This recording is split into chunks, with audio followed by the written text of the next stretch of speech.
మీ అధినేత పిలుపు మేరకు చాలా ఎఫర్ట్ పెట్టారు. మీరు మాత్రమే కాదు, జన సైనికులందరూ కదిలారు, వీర మహిళలందరూ కదిలారు.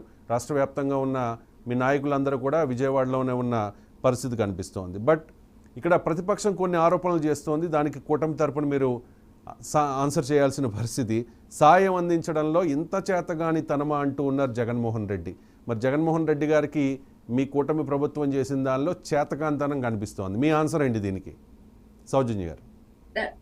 రవిశంకర్ గారు, మీకు అలాగే ప్యానెల్లోని సభ్యులకి నమస్కారాలండి. నిన్న నేను కూడా చూశాను జగన్మోహన్ రెడ్డి గారు చేసిన ట్వీట్ ఎలా ఉంది ఏంటి అనేది.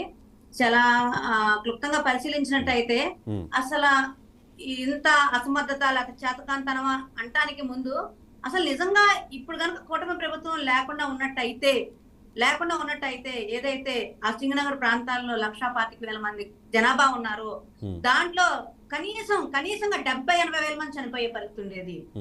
70-80 వేల మంది గత ప్రభుత్వం కనుక ఎన్నుకొని ఉన్నట్టయితే ఖచ్చితంగా వాళ్ళు చనిపోయే పరిస్థితి ఉండేది. ఇది కూటమి ప్రభుత్వం కాబట్టే కేవలం 10 సంఖ్యలో, అది కూడా వరద దాటికి తట్టుకోలేక కొట్టుకొచ్చిన వాళ్ళు తప్పితే ఎక్కడ కూడా ప్రాణహాని అనేది జరగలేదు.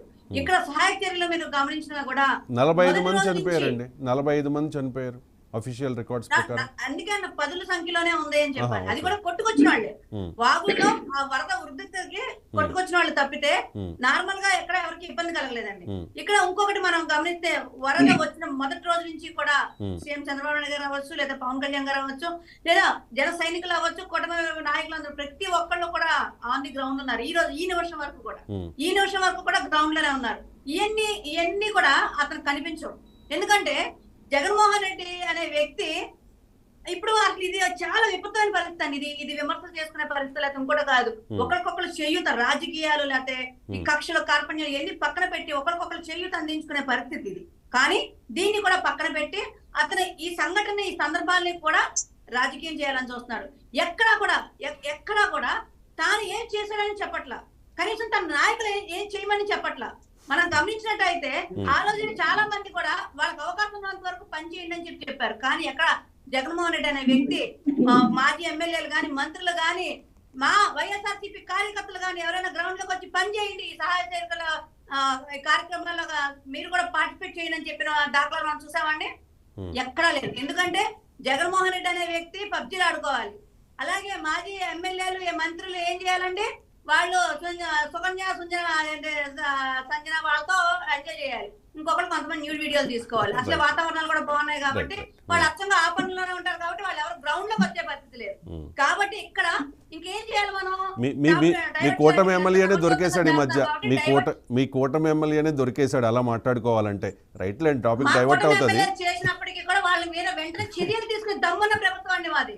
వెంటనే చర్యలు అలానే గత ప్రభుత్వం ఏమేం జరిగినాయి, వాటి మీద ఎలాంటి రియాక్షన్ ఉంది, ఇవన్నీ కూడా మనం గమనించాం. ఈ రోజు మాకు ఒక అపవాదం వచ్చినట్టు దాన్ని వెంటనే ఖండించే పరిస్థితుంది ఇప్పుడు కూటమి ప్రభుత్వం. అది పక్కన పెడదాం. మిగతా అన్ని చూస్తే ఆ రోజు నుంచి ఈ రోజు వరకు ఎంత మంది ఎన్ని రకాలుగా ఇబ్బందులు పడతారో ఆ ఇబ్బందులు పడే వాళ్ళకి సహాయం చేసే వాళ్ళ మీద కూడా ఆ స్థాయిగానే ఉన్నారు.